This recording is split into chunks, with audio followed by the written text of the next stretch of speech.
కర్మాగారాన్ని ప్రభుత్వ రంగంలో కొనసాగించాలని సెయిల్లో విలీనం చేస్తూ పూర్తి సామర్థ్యంతో నడపాలని కార్మిక సంఘాలు ఇచ్చిన రాష్ట్ర స్థాయి రాస్తారోకో విజయవంతమైంది.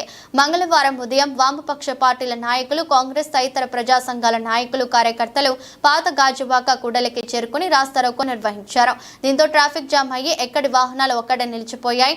ఆందోళన చేస్తున్న వామపక్ష పార్టీలకు చెందిన ఏఐటీయూసీ జిల్లా కార్యవర్గ సభ్యులు కసిరెడ్డి సత్యనారాయణ, ఏఐవైఎఫ్ జిల్లా అధ్యక్షులు కె అచ్యుతరావు, జిల్లా మహిళా సమాఖ్య అధ్యక్షురాలు కె వనజాక్షి, పిల్ల పద్మ, సిపిఎం నాయకులు కె ఎం శ్రీనివాస్ బాబు, లోకేష్, బంగారు నాయుడు, సంతోష్లను పోలీసులు అరెస్ట్ చేసి గాజువాక పోలీస్ స్టేషన్ కు తరలించారు. ఈ రాస్తారోకోలో సిపిఐ నాయకులు జె రామకృష్ణ, జి ఆనంద్, ఎల్లేటి శ్రీనివాస్, పల్లె టి పోలయ్య, అప్పారి విష్ణుమూర్తి, పి దుర్గారావు పాల్గొన్నారు.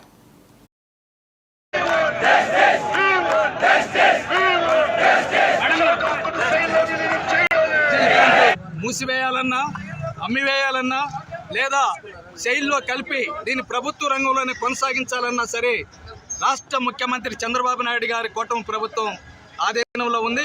అలా రాష్ట్ర ప్రభుత్వం వెంటనే స్పందించి నరేంద్ర మోడీ ప్రభుత్వం మీద ఒత్తిడి తీసుకొచ్చి వెంటనే విశాఖపట్నం స్టీల్ ప్లాంట్ని శైలిలో కల్పించేటటువంటి ప్రకటన చేయాలని మేము డిమాండ్ చేస్తూ ఉన్నాము.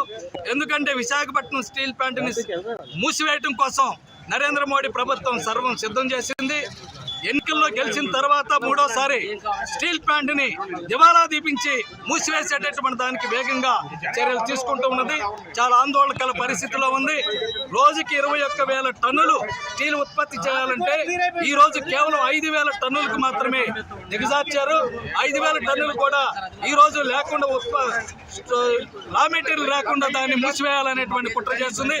ప్రజెంట్ స్టీల్ ప్లాంట్ దగ్గర రా మెటీరియల్ ఐరన్ ఓర్ కానీ, బొగ్గు కానీ ఏ ఒక్కడు కూడా లేదు.